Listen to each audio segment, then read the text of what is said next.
Bom, boa noite, gente. Acho que já entrou quase todo mundo, temos já 27 alunos, então vamos começar, né? Acho que já deu tempo para todo mundo se organizar.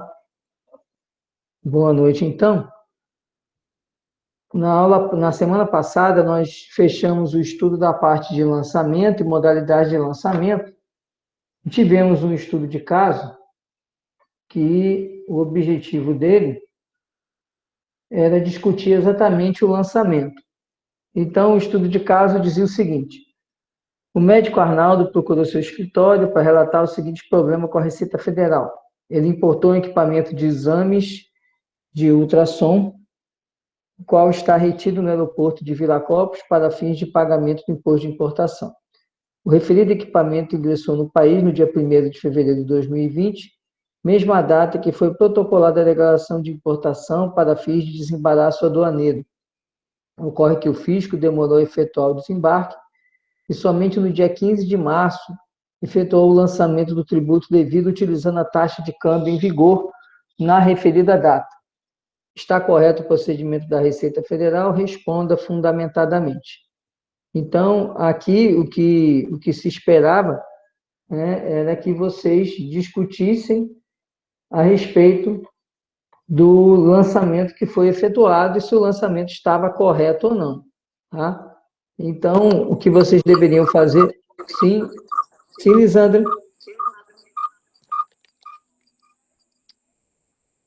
Pensei que você queria perguntar alguma coisa. Não, não, não. Ah, tá, joia. Foi sem querer, desculpa. Não, tudo bem. Uhum. Então, Paulo, eu já estou sabendo desse problema do sistema, isso aí quem tem que resolver é o DTI, tá? Tá bom? Eu boto o material lá e a minha parte está feita. Agora o DTI que tem que ver o que aconteceu.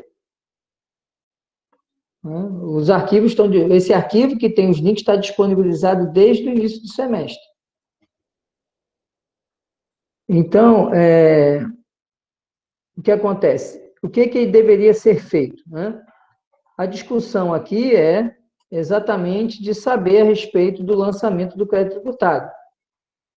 Então, o lançamento do crédito tributário é um ato, é um procedimento administrativo que a gente não pode confundir com o fato gerador e com a obrigação tributária. Porque o lançamento, ele nunca acontece concomitante com o fato gerador. Ele sempre vai acontecer no momento posterior. Primeiro precisa ter o fato gerador, para depois acontecer,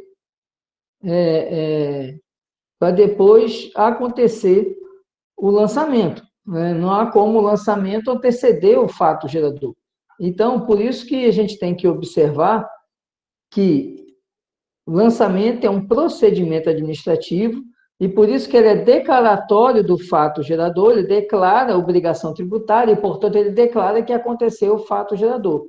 E ele é constitutivo do crédito tributário. Por que ele é constitutivo?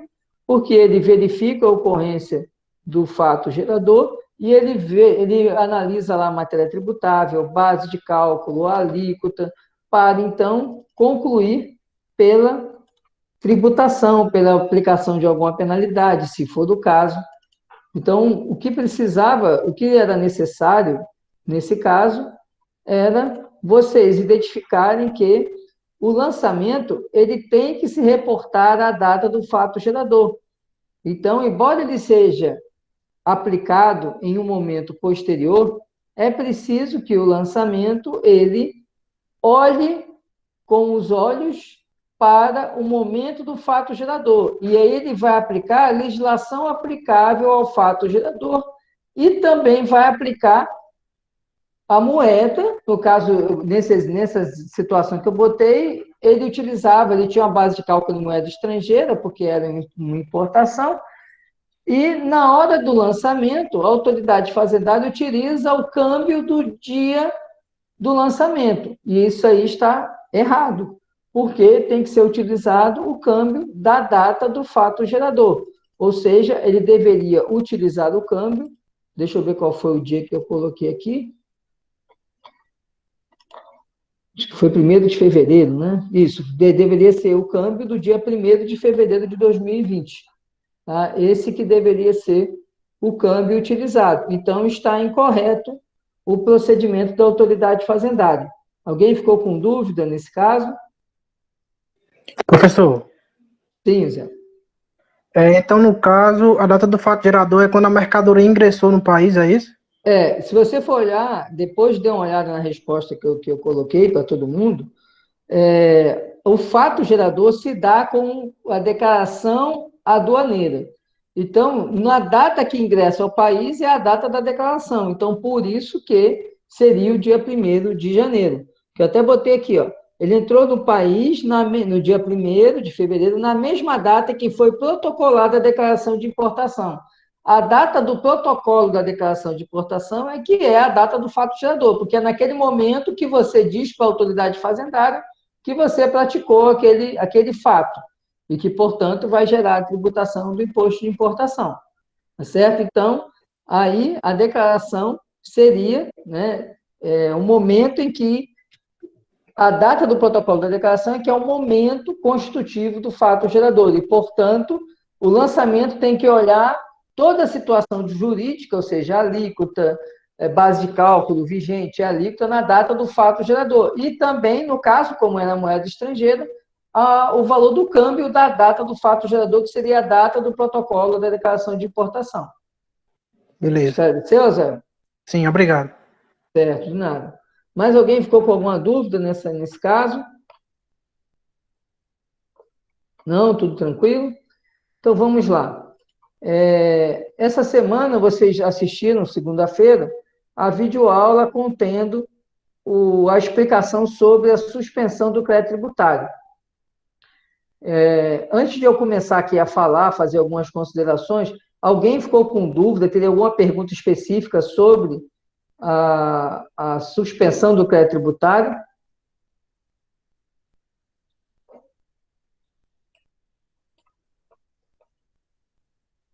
Não? Então, vamos lá. Eu vou aqui fazer algumas considerações aqui de alguns aspectos que merecem um pouco mais de atenção. E o primeiro aspecto que eu queria conversar com vocês é sobre a moratória, tá?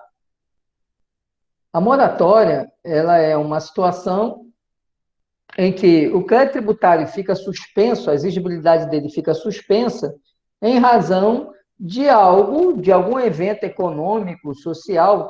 Tivemos aí a pandemia. No início da pandemia mesmo, houve uma moratória de algumas contribuições. Se salvo engano, COFINS, eles postergaram o prazo de pagamento da COFINS. Isso é uma moratória, né? Então, moratória é quando há uma postergação no prazo de pagamento. Isso que é a moratória. E ela sempre é gerada em razão de algum evento externo que sensibilize a autoridade fazendária, sensibilize o executivo, para que ele postergue o prazo de pagamento de créditos tributários constituídos. Veja que a moratória é para créditos tributários constituídos. A gente viu isso exatamente no artigo 153, tá? Onde ele fala aqui que a lei que concede a moratória, ela vai observar aqui... sim, não, desculpa, é o 154. A moratória abrange os créditos definitivamente constituídos, tá? Ou seja, na data da lei, aqueles créditos constituídos ou que já iniciaram o procedimento de constituição. Quais? Aqueles que já houve o lançamento, mas, por exemplo, ainda não foi notificado o contribuinte. Então, esses créditos tributários são alcançados pela moratória, tá? Agora, essa é a regra geral. A lei pode estabelecer alguma situação que flexibilize isso. Então, a regra geral no Código Tributário é que a moratória só alcança situações onde o crédito tributário já está constituído ou em fase de constituição, já iniciou sua constituição, tá? E lembrar para vocês uma questão que eu falei, que às vezes ela é cobrada, sobre a diferença entre a moratória heterônoma e a moratória autônoma. Aí a gente precisa lembrar daquilo que a gente estudou no semestre passado sobre isenção heterônoma e isenção autônoma, quando eu fui explicar o princípio da vedação, a concessão de isenções heterônomas, né? Aí eu falei que a União não poderia conceder isenções de tributos de estados e municípios. E, então, a isenção heterônoma vai valer o mesmo raciocínio aqui para a moratória heterônoma, porque existe uma previsão no Código Tributário para a concessão de moratória heterônoma, que é quando a União ela vai poder conceder moratória em relação a tributos que são de estados e de municípios. Só que, para ela fazer isso, ela tem que conceder em relação aos tributos dela e também terá que conceder em relação às obrigações civis, ou seja, os contratos. Então, a União vai conceder moratória de tudo, né? Vai vir uma lei federal, concedendo moratória, então, dos tributos federais, tributos estaduais, tributos municipais, inclusive dos contratos, das obrigações em geral. É o que fala aqui o artigo 152, inciso 1º, a linha B, né, que fala da moratória heterônoma em caráter geral. A gente só tem moratória heterônoma quando ela é em caráter geral. Quando ela é em caráter individual, aí a gente não vai ter a moratória heterônoma. Ela vai ser uma moratória autônoma, né? Então, cada ente federado vai estabelecer a sua moratória. Quando for em caráter geral, ou seja, ninguém vai ter que entrar com pedido para provar requisito, né? Simplesmente está todo mundo com o benefício, né, de pagar posteriormente aquele crédito tributário. E lembrar que a moratória, inclusive, vai suspender as execuções fiscais, porque se ela suspende a exigibilidade do crédito tributário, a suspensão da exigibilidade do crédito tributário, ela gera a paralisação, inclusive, das execuções fiscais. Tá? Então, a concessão da moratória, ela paralisaria também as execuções fiscais que tratassem dos tributos que estivessem abrangidos naquela moratória, tá bom? O que mais aqui que é interessante? A questão da revogação, né, da moratória, que está lá no artigo 155, que eu falei também, mas é importante a gente reforçar que, quando a moratória é concedida individualmente, o contribuinte precisa se dirigir ao fisco e precisa apresentar requerimentos que venham a viabilizar a concessão da moratória. Então, ele vai apresentar a documentação que a lei exigir, que o decreto regulamentar essa lei, tem que ter previsão em lei, mas você vai ter um decreto, por exemplo, regulamentando isso. Então, o que vai acontecer é que essa moratória individual, se ela for eivada de vício, eivada de fraude, ela vai gerar, então, o artigo fala em revogação, mas, na verdade, a gente sabe que quando o ato tem vício, ele é anulado, então seria a anulação da moratória, e, com isso, ela não surtiria nenhum efeito quando o contribuinte tiver agido com dolo, fraude, simulação. Com isso, ele vai estar sujeito à incidência de juros, correção monetária, multas em razão do não pagamento do prazo, e ainda ele fica prejudicado no que tange à prescrição, porque o que vai acontecer? Não vai ser considerado o período da moratória para fins de contagem do prazo prescricional.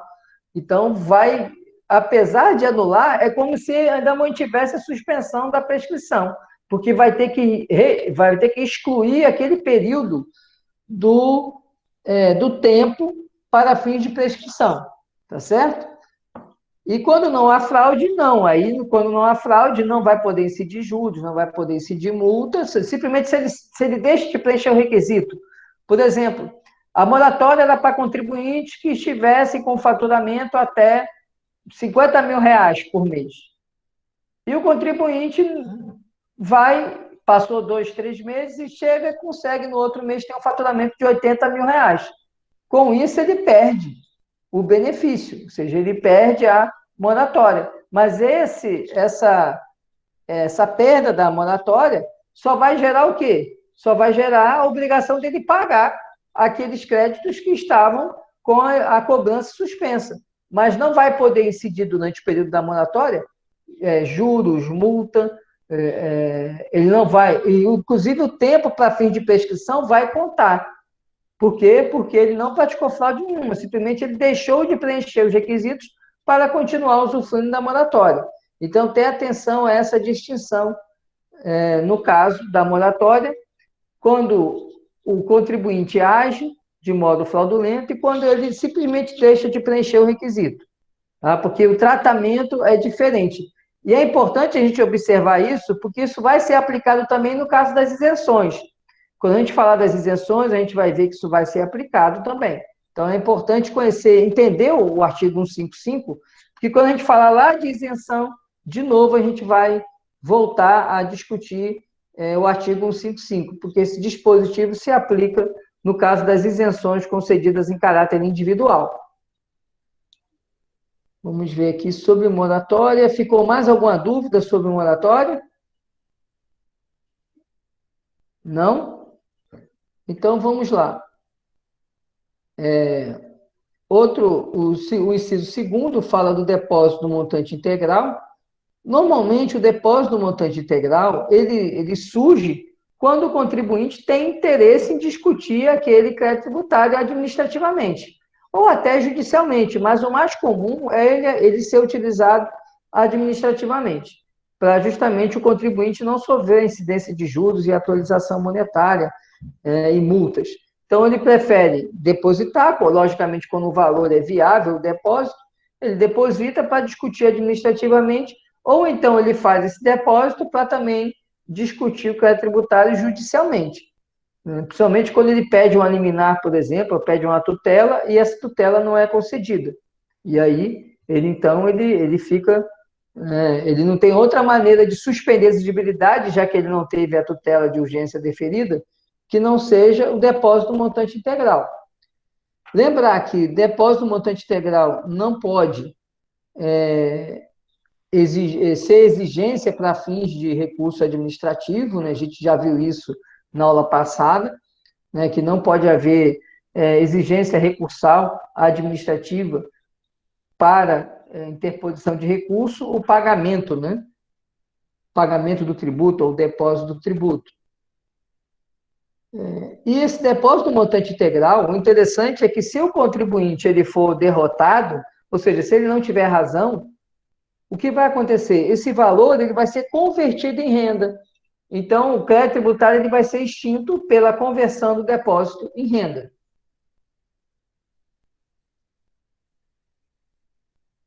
Pronto, aqui, ó, eu vim agora aqui na parte do recurso, né? Na verdade, não foi semana passada, é agora, né? Agora a gente falou da súmula vinculante 21, que é a que obsta, né, exigência de depósito para fins de interposição de recurso. Certo? Então, essa questão já foi dirimida já aqui no tópico seguinte, quando eu falo dos recursos.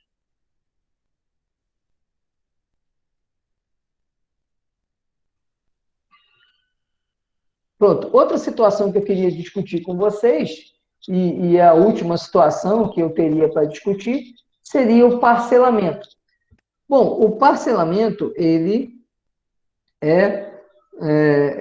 uma previsão que não havia antes no Código Tributário, ele foi inserido por lei complementar, antes não havia essa hipótese de suspensão do crédito tributário. E a gente viu, até por força do artigo 111 do Código Tributário, que as causas de suspensão do crédito tributário, elas são taxativas. Diga aí, Rodrigo, quer falar? Quer perguntar? Ah, tá, achei que você queria perguntar, por isso que eu interrompi aqui. Então, as causas de suspensão do crédito tributário, elas são taxativas. Então, havia o parcelamento, mas ele não gerava o efeito de suspender a exigibilidade do crédito tributário. Então, era um contrassenso, porque o contribuinte ele parcelava, ou seja, ele aderia a um parcelamento, começava a pagar o parcelamento, mas isso não gerava a suspensão da execução fiscal, por exemplo, ou já estava em dívida ativa e ajuizava a execução fiscal, apesar do crédito estar parcelado. Então, a partir da alteração, que foi, salvo engano, 2001 ou 2005, não foi 2005, não, acho que foi 2001, a partir dessa alteração do Código Tributário, surgiu, então, a possibilidade de suspensão da exigibilidade do crédito tributário com o parcelamento. E o que é importante do parcelamento, primeiro, é não confundir parcelamento com moratória. Qual seria a diferença de parcelamento para moratória? Alguém poderia dizer qual que é a diferença de moratória para parcelamento?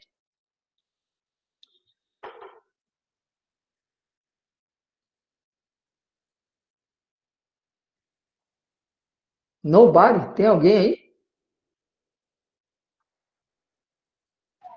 Eu estou aqui, mas não vou saber dizer a diferença. Não sabia, não? Beleza.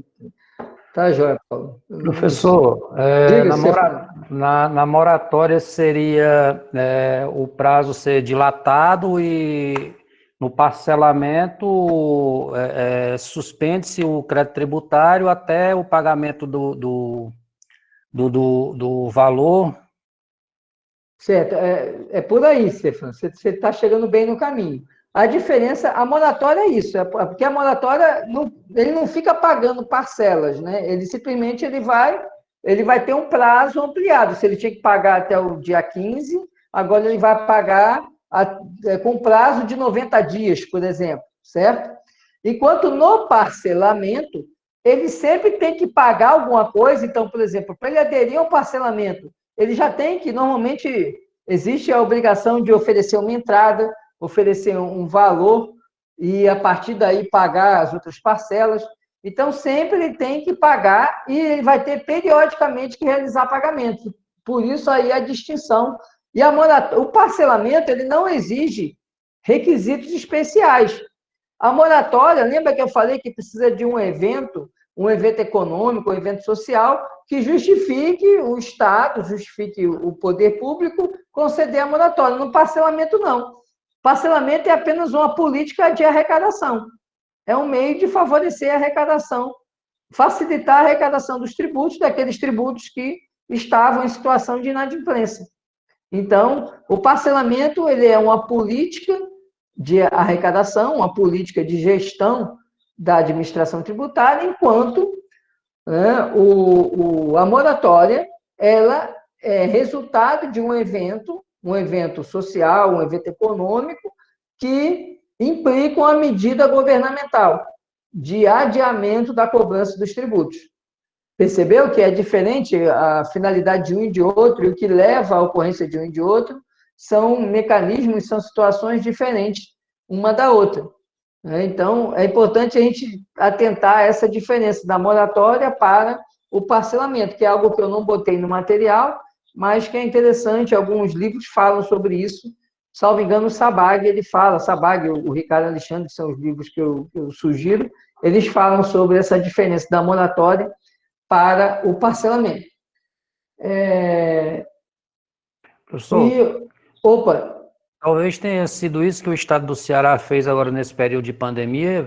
Inicialmente, ele suspendeu o pagamento de todos os créditos tributários, de ICMS, essa coisa toda, e agora, ultimamente, com essa aprovação dessa lei na Assembleia sobre a questão do parcelamento dos débitos. Isso que ele fez antes de suspender o pagamento foi a moratória. A União fez a mesma coisa, não fez em relação a todos os tributos, mas fez em relação a COFINS, salvo engano. Eu não lembro agora, se eu não me engano, foi a COFINS, e eu não lembro qual foi o outro, se foi o Imposto de Renda Pessoa Jurídica. Eu sei que a União fez também. Em relação a COFINS, eu tenho certeza. Em relação ao Imposto de Renda Pessoa Jurídica, eu tenho minhas dúvidas.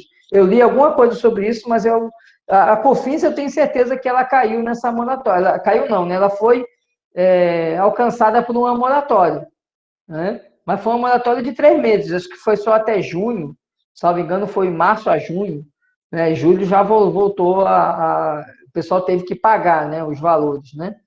Mas é a mesma coisa, e se você falar, veja que não é, o parcelamento agora não é medida de política fiscal, mas veja, veio a pandemia, uma situação social, econômica, né? Porque com a pandemia houve a retração econômica, com o fechamento da economia, e aí precisou fazer alguma coisa, porque como é que a gente ia ficar exigindo ainda tributo, né? Então, vamos conceder uma moratória, e concede a moratória.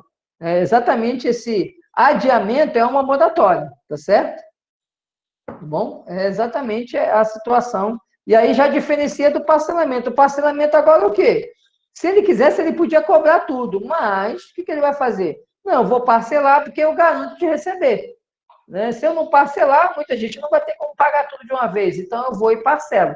Então é diferente, o fundamento do parcelamento é diferente do fundamento da moratória, tá certo? Outra coisa que eu queria chamar a atenção de vocês, que é um dispositivo que causa uma certa confusão. É o artigo 155A, parágrafo 4º. Olha o que ele fala aqui. O parágrafo 3º, né, ele fala assim, lei específica disporá sobre as condições de parcelamento dos créditos tributários do devedor em recuperação judicial. Então, o que ele está dizendo aqui? Que o devedor em recuperação judicial, ele terá direito ao parcelamento, mas ele será submetido a uma regra específica. Isso que ele quer dizer. Não vai ser a regra geral de parcelamento. Então, se o Estado fez uma lei, tem lá uma lei de parcelamento, uma lei de favorecimento de recolhimento de tributos em parcelas, não é essa mesma lei que aplica para a empresa em recuperação judicial. Vai se aplicar uma lei específica. E aí vem o parágrafo 4º e fala o seguinte, se não tiver lei específica, né, então, assim, se o Estado não tem lei específica para a empresa em recuperação judicial aderir a parcelamento, aí a gente vai aplicar a regra do parágrafo 4º, significando o seguinte, que, no caso, não havendo lei específica, vai aplicar a lei geral de parcelamento do Estado, por exemplo. Todo o Estado, todo o município, a União, né? A União a gente conhece mais por causa do Refis, né? Refis 1, 2, 3, 4, 5, nem sei o número que está mais no Refis, né? Periodicamente surge um novo Refis. O que é isso? São exatamente leis que tratam de parcelamento, tá? Parcelamento de créditos tributários. Então, o que acontece? Aqui, o contribuinte que estiver em recuperação judicial, ele vai pedir a recuperação nos termos de uma lei específica que regule a recuperação judicial. O parcelamento na recuperação judicial, melhor dizendo. Mas, se não houver uma lei que trate do parcelamento para empresas em recuperação judicial, deverá haver, então, a aplicação da Lei Geral de Parcelamento, significando o quê? Se a empresa, Zé das Couve Limitada, está em recuperação judicial e quer fazer o parcelamento das dívidas tributárias, e o Ceará não tiver lei regulando parcelamento de empresa em recuperação judicial, vai aplicar a Lei Geral de Parcelamento do Estado do Ceará. É o que ele fala aqui. Importa na aplicação das leis gerais de parcelamento do ente da federação ao devedor em recuperação judicial. Mas ainda tem uma observação a ser feita. Não pode o prazo de parcelamento ser inferior ao concedido na lei federal específica. Qual lei federal específica? A lei federal específica que trata do parcelamento de empresas em recuperação judicial. Então, vamos ao exemplo para a gente visualizar bem. Primeiro, digamos que o Ceará não tem lei para empresa, para parcelamento de crédito tributário de empresa em recuperação judicial. Não havendo essa lei, o que acontece é que vai aplicar a Lei Geral do Ceará. Digamos que na Lei Geral do Ceará, o prazo máximo de parcelamento seja de 100 meses. Digamos, tá? Digamos que seja de 100 meses, acho até que é superior. Mas digamos que seja de 100 meses. Então, prazo máximo, 100 meses. Na lei federal, que regula o parcelamento de crédito tributário de empresas em recuperação judicial, ou seja, lei específica federal, o prazo, digamos, é de 120 dias. Significando que vai aplicar a lei do Estado do Ceará, a lei geral de parcelamento, com todos os regramentos da lei geral do Estado do Ceará. Entretanto, no prazo, vai aplicar o prazo da lei federal. Então, você vai aplicar todas as regrinhas de parcelamento da lei do Estado do Ceará, mas com o prazo não vai ser de 100 dias. Como o prazo da lei federal é maior, vai aplicar o da lei federal, que é de 120 dias. Entenderam essa confusão? Conseguiram visualizar? Que é um pouco confuso o artigo, um pouco confuso a aplicação. Sim, entendi. No caso, aplica o mais benéfico. Entendeu, Jennifer? Beleza. E oi, Paulo? No caso, aplica o período mais benéfico, né? Entendi, Sim, professor. se a lei, beleza, Eugênio. Se a lei federal o prazo é maior, então vai aplicar o período da lei federal por ser exatamente o mais benéfico. Mas atenção, Paulo e a galera, é só o prazo, viu? Não é o regramento, vai ser o regramento da lei estadual. Entretanto, o prazo, como o prazo da lei federal é maior, na estadual é 100, na lei federal é 120, é apenas o prazo que vai ter que ser o da lei federal. Todos os outros regramentos, documentação que tem que ser apresentada, valor mínimo de parcela, tudo isso vai aplicar o da lei estadual. Mas o prazo vai ser o prazo da lei federal, que lá estipula prazo de 120 dias. No exemplo, por exemplo, viu? Eu nem sei se o prazo é esse, tá? Eu estou dando um exemplo para vocês entenderem a aplicação do dispositivo, porque ele é um pouco confuso mesmo. E você tem que ler o terceiro, né, conjugado com o parágrafo 4º, né? O parágrafo terceiro conjugado com o parágrafo 4º, para você entender. Senão a gente não consegue entender. Então, você precisa concatenar o artigo 155A, o parágrafo terceiro, junto com o parágrafo 4º, tá certo? Deixa eu ver aqui o que mais aqui que a gente poderia destacar de assunto relevante.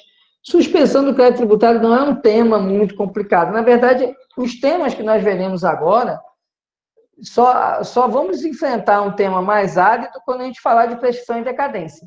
Mas a semana que vem, que vai falar de extinção, depois de exclusão, são temas que não têm polêmicas a serem dirimidas. Agora, quando a gente chegar em prescrição e decadência, nós vamos enfrentar um tema mais árido, que ali realmente é o tema mais complexo, né, dessa unidade 2, é prescrição e decadência.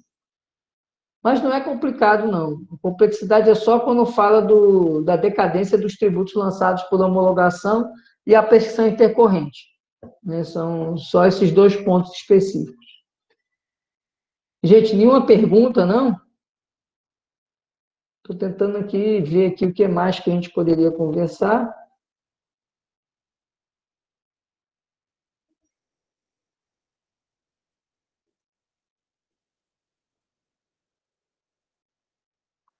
A regrinha aqui do parágrafo único, tá? A gente vai ver do artigo 151, tá? Essa regra do parágrafo único, a gente vai encontrar ela igualzinha lá quando a gente falar de isenção. Qual que é a regra? A regra é que a concessão de uma suspensão não desobriga o contribuinte do cumprimento das obrigações acessórias. A gente vai ver que a concessão de uma isenção também não exonera o contribuinte, tá, do cumprimento das obrigações acessórias. A mesma coisa da imunidade. Lembram da imunidade, semestre passado? Que a concessão da imunidade não desonerava o contribuinte do cumprimento das obrigações acessórias? Aqui é a mesma coisa. O fato de ser concedida a suspensão não exonera o contribuinte de cumprir as obrigações acessórias. O que mais aqui?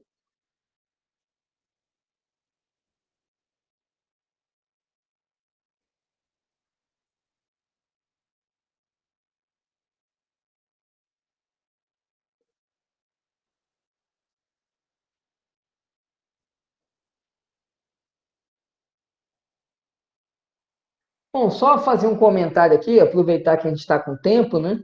E como ninguém apresentou tecer comentários a respeito. Pronto, eu ia comentar agora, Lucas. Eu ia fazer aqui um apanhado geral. Eu não ia falar bem do recurso e reclamação, eu ia fazer uma explicação rápida sobre o processo administrativo tributário, né? Para vocês, pelo menos, terem uma noção. Lógico que eu não tenho pretensão de explicar isso, porque isso demandaria aí, né, umas 2 aulas, pelo menos, aí, conversando sobre isso. A gente teria que pegar a lei federal, pegar a lei estadual, e é um estudo mais detalhado, né? Mas eu vou dar uma palhinha aqui sobre seu pedido aí, tá bom, Lucas? Bom, o que acontece? Recurso administrativo, né? O crédito tributário, quando ele é constituído, a gente viu que ele é um procedimento. E nesse procedimento, deve ser garantido ao contribuinte o contraditório em ampla defesa. Então, o que acontece? O contribuinte, quando ele é comunicado da cobrança de um tributo, essa comunicação é feita por meio de um instrumento que se chama notificação. Então, ele é notificado da cobrança do tributo. Ele sendo notificado, ele tem um prazo para pagar ou recorrer dessa cobrança. O prazo, normalmente, regra geral, é de 30 dias, a contar da notificação. Regra geral. Porque alguns tributos podem ter algum prazo específico. Então, por isso que eu estou dizendo que é regra geral. E o que acontece? Esse mesmo prazo para pagamento é o prazo para a apresentação da defesa do contribuinte, que recebe o nome de impugnação. Então, a defesa administrativa, ela recebe o nome, que seria a nossa, entre aspas, contestação do processo civil, ela recebe o nome de impugnação. Então, o contribuinte tem 30 dias para impugnar. Essa impugnação, ela vai ser direcionada a um órgão que vai analisar esse recurso. Esse órgão, antigamente, ele era uma decisão monocrática. Então, normalmente, era o chefe ou o delegado da Delegacia da Receita Federal ou o chefe da repartição fazendária que analisava esse recurso. Não era o auditor ou o fiscal que fazia a autuação, digamos, fazia o lançamento. E, com o tempo, houve uma alteração tanto na lei que regula o processo administrativo tributário federal, como na lei do Estado do Ceará, e eu vou falar sobre o Estado do Ceará, tá, gente? Não vou falar de outros estados, mas, normalmente, as leis são muito parecidas, viu? Elas são muito parecidas, inclusive, com a federal. Às vezes, o que muda é só o nome dos órgãos e o nome dos recursos, eles mudam. Então, o que acontece? Então, vamos lá. Recebeu a notificação, 30 dias e impugnou. A partir do momento que você impugna, a impugnação, ela gera esse efeito de suspender a exigibilidade do crédito tributário. Por isso que não se pode exigir o depósito para fins de interposição do recurso, porque o próprio recurso, por si só, gera a suspensão do crédito tributário. E por isso que o STF editou a súmula vinculante 21, dizendo que era inconstitucional a exigência de depósito prévio para interposição de recurso em processo administrativo fiscal. E vamos em frente. Então, interpôs a impugnação. Depois dessa impugnação, ela é submetida. Agora é um órgão colegiado local, tá? Pode ser local no Estado, pode ser local na União, né? Depende do município, tem municípios maiores que têm a comissão que vai julgar, que é uma comissão de 3 servidores fazendários, 3 auditores, que vão julgar aquele recurso administrativo. Isso vale também aqui para o nosso procedimento no Estado do Ceará. Então, na União do Estado do Ceará, funciona da mesma forma, você interpõe a impugnação, ela vai a essa, entre aspas, junta, né? Não é junta, não, cada lei tem um nome, tá? Comissão. Então, assim, vamos abstrair do nome, depois vocês, quem quiser pesquisar a lei, tem um nomezinho lá desse órgão julgador. Tá? Como se fosse uma junta, são 3 servidores que vão analisar, servidores fazendários, que vão analisar o recurso. Se esse órgão ele admitir a impugnação, ou seja, disser que o seu cliente tem razão, essa decisão deles não tem efeito, porque eles têm que interpor o chamado recurso de ofício. Aquela questão que tem no processo civil, né, das sentenças contra a fazenda pública, não tem o duplo grau obrigatório, o reexame necessário? Na seara tributária funciona assim também, administrativamente, aquela decisão daquele órgão, daquele grupo, daqueles servidores, ela não gera já a extinção do crédito tributário, se for para, por exemplo, anular o crédito tributário. Ela, obrigatoriamente, aquele órgão, ele dá provimento à impugnação e recorre de ofício à instância recursal superior, que na União é chamada de CARF, Conselho Administrativo de Recursos Fiscais, e aqui no Estado também é um Conselho Administrativo Tributário, se eu não me engano, é Conselho Administrativo Tributário, se não for um nome parecido com isso. Tá? E aí, então, esse recurso de ofício continua mantendo a suspensão do crédito tributário. Enquanto estiver na fase de processo administrativo, o crédito continua suspenso. Então, eu estou dando um exemplo de sua impugnação ser provida ao recurso de ofício e o CARF analisa esse recurso de ofício. Se mantiver o recurso de ofício, então a decisão ali administrativa se torna definitiva e então a consequência será o seu crédito tributário ser extinto. Vamos ver o contrário agora. Essa comissão ela não dá provimento à sua impugnação.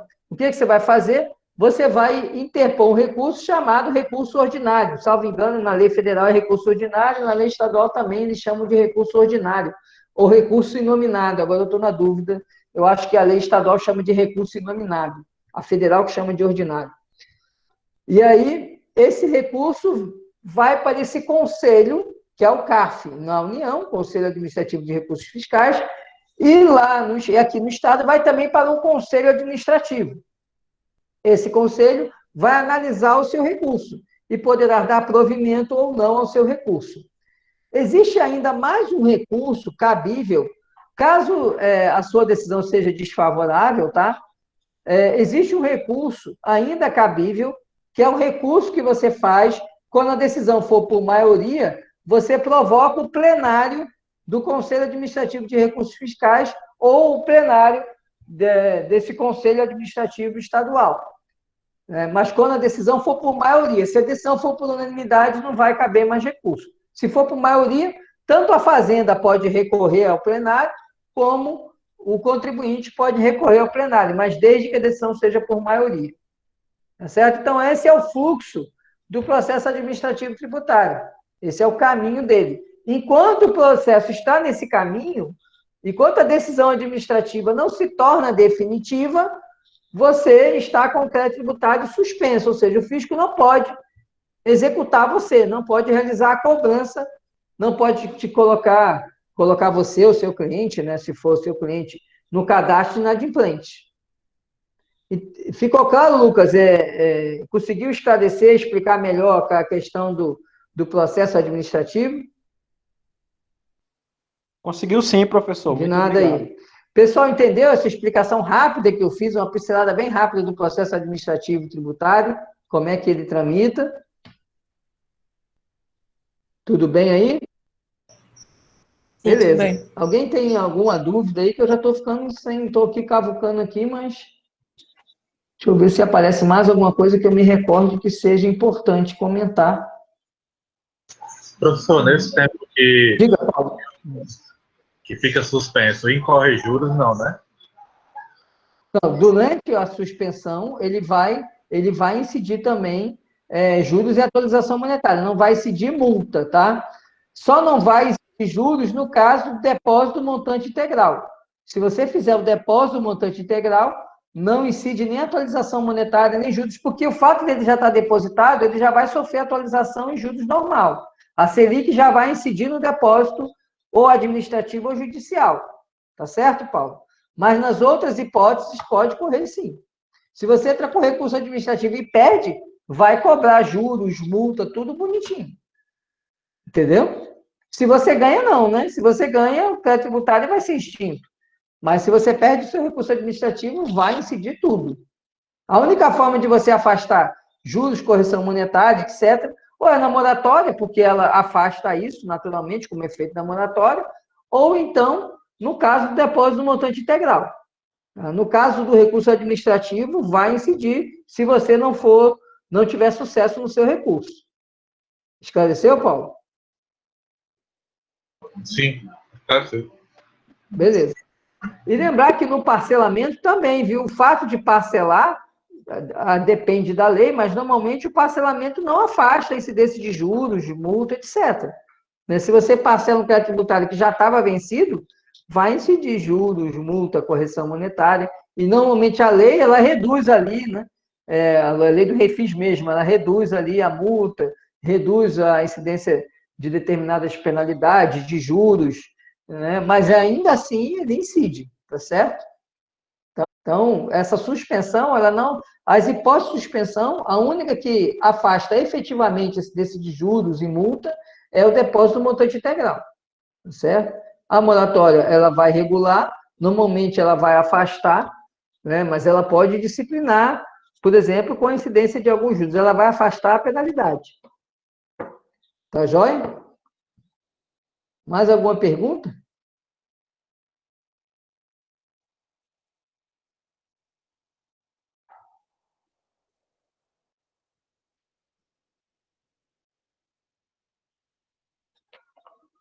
Bom, enquanto vocês vão pensando aí, eu vou só fazer aqui correr nossa frequência aqui.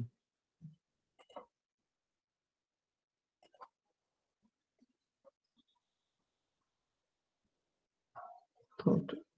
Zerou.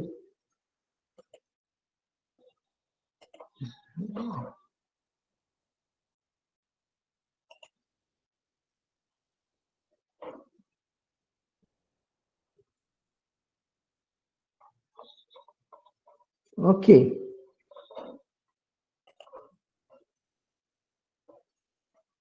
Bom, se vocês não tiverem mais perguntas, então eu vou encerrar a aula, porque eu aqui, nessa matéria, não consigo mais vislumbrar nenhum assunto que merecesse aí um aprofundamento.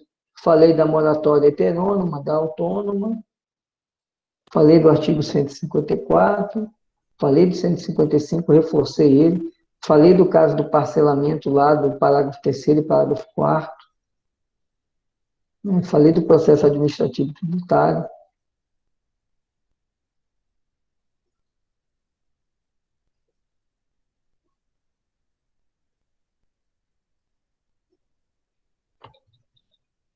Stefano, realmente esse conteúdo ele é um conteúdo mais simples, né? Ele não, como eu disse, ele não é um conteúdo que exija uma discussão muito aprofundada, não existe polêmicas doutrinárias, jurisprudenciais, né? Então, por isso que acaba que alguns detalhes que a gente precisa chamar a atenção, mas pelo que eu vejo aqui, eu chamei a atenção de tudo que merecia, né, reforçar com vocês. Pois é, Lucas, é mais letra da lei porque justamente não são assuntos que geram controvérsia, não há controvérsia. O pouca controvérsia que tinha nessa questão do depósito para fim recursal na esfera administrativa, que o Supremo sepultou com a súmula vinculante 21. Então, por isso que ele realmente a gente não tem muito espaço para ampliar aqui, ou fazer digressões aqui mais profundas. São temas bem